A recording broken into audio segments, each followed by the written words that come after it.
An important letter. Describe an important letter that you received. You should say who wrote it, when you received it, what the letter was about, and explain why it was important. A very important letter that I received actually came from my doctor, believe it or not. I know that sounds a little strange coming from a young person like me. You see, at the time I was in school and was working very hard and neglecting to take care of myself. I was so worried and stressed over my studies that, well, number one, I wasn't eating very well.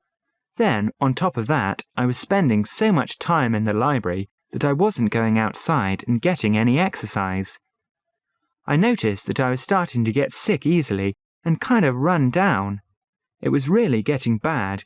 Even my friends noticed my lack of strength and energy, and one of them was so concerned about me that he wrote and mentioned this to my parents, and my mum asked one of her friends, who is a doctor, to give me some advice.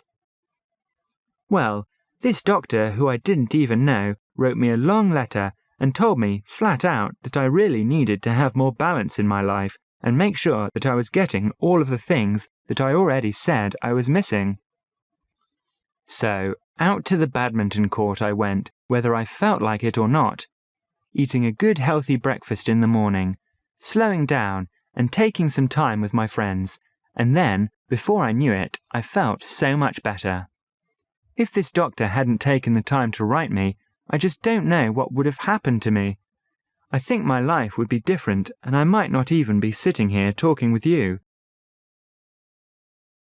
Letters. 1. What are the different kinds of letters that the post office delivers? Well, there are bills and things that you have to pay. Then there is a lot of junk mail and advertisements. The nice thing is when you get a personal letter from one of your friends. I suppose there would be some credit card applications and maybe a bank statement. Birthday cards and Christmas cards come through the mail too.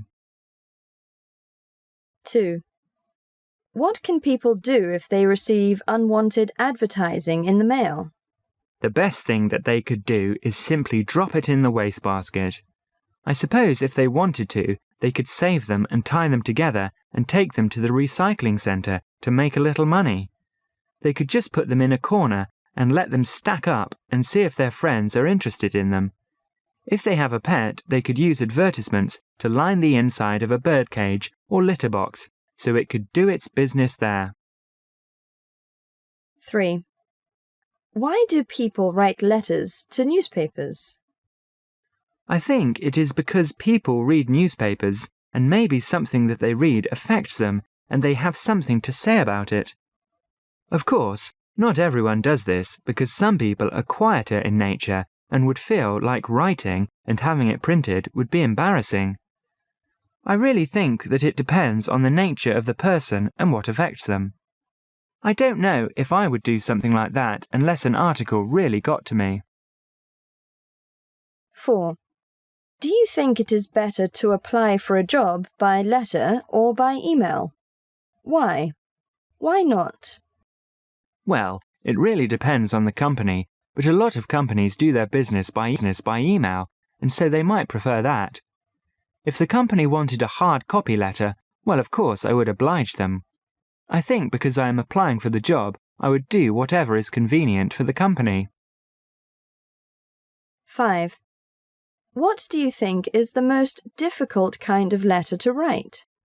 I find it very difficult to write a letter rejecting someone. It's hard to tell them you don't want to date or whatever them and not hurt their feelings any more than you have to.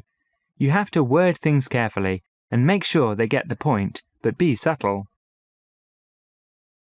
Emails. 6.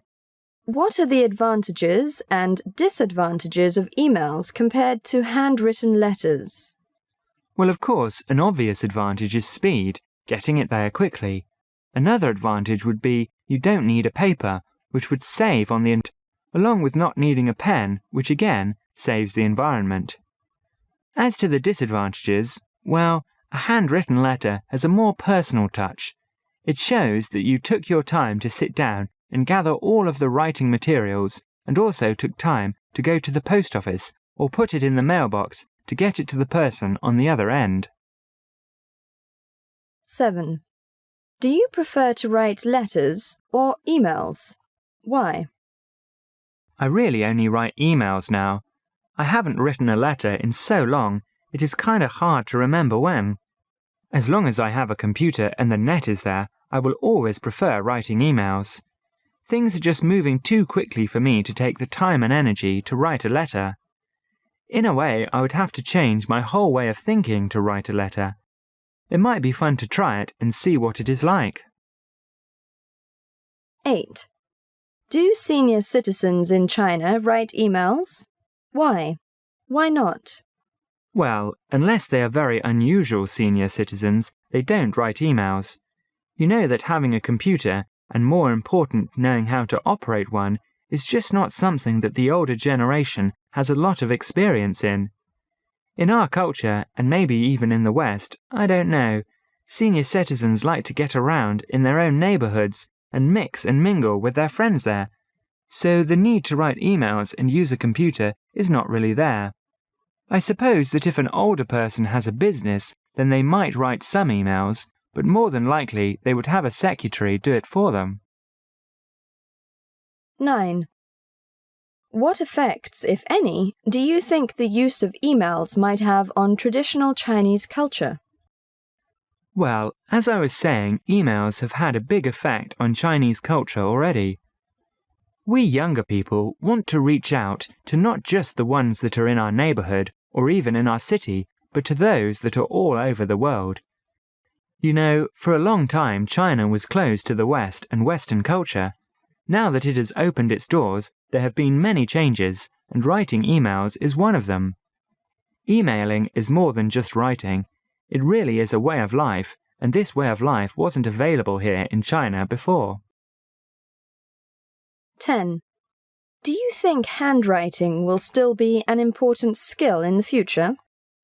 Well, in China right now, the written characters are important for many things, such as billboards and small business signs.